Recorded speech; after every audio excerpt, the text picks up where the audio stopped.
அஸ்ஸலாமு ரமதானோடைய டே 12 வீடியோ தான். இஃப்தாருக்கு அன்னைக்கு நான் என்ன ப்ரிப்பேர் பண்ணேன்னா, இவங்க வந்து அன்னைக்கு வீட்டில் நோம்பு திறக்கிறேன்னு சொல்லியிருந்தனால கண்டிப்பாக வந்து கஞ்சிக்கு வந்து மசால் வடை கேட்பாங்க. சரி அவங்களுக்காக வந்து மசாலா வடை தான் ஃபர்ஸ்ட் வந்து நான் ஊற வச்சு ஆட்டி எடுத்துக்கிட்டேன்.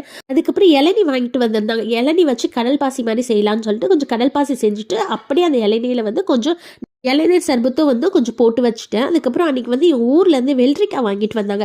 சரி வெள்ளரிக்காய் பஜ்ஜி ட்ரை பண்ணலாமே சொல்லிட்டு தான் அன்றைக்கி வந்து வெள்ளரிக்காய் பஜ்ஜி ட்ரை பண்ணேன். ஏன்னா இது வந்து எங்கள் மாமி வீட்டில் ஒரு வாட்டி நான் சாப்பிட்ருக்கேன். செம்ம சூப்பராக இருந்துச்சு. சரி வெள்ளரிக்காய் பஜ்ஜிக்கு பார்த்தீங்கன்னா இந்த மாதிரி பிஞ்சு வெள்ளரிக்காவாக எடுத்து செய்யும் போது ரொம்பவே டேஸ்ட் வந்து சூப்பராக இருக்கும். கண்டிப்பாக நீங்களும் உங்கள் வீட்டில் ட்ரை பண்ணி பாருங்கள் ஒரு வாட்டியாவது. அன்றைக்கி வந்து சாம்பார் சட்னி வந்து அடிஷ்னலாக செஞ்சு வச்சுருந்தேன். அதுக்கப்புறம் நோம்பு கஞ்சிக்கு வந்து மசால் வடையும் ரெடி பண்ணிட்டேன். அதுக்கப்புறம் வந்து வெள்ளரிக்காய் பஜ்ஜி, அதுக்கப்புறம் சமோசா பார்த்தீங்கன்னா அன்றைக்கி கடையிலேருந்து வாங்கிட்டு வந்திருந்தாங்க. சரி அதையும் அப்படியே வச்சாச்சு.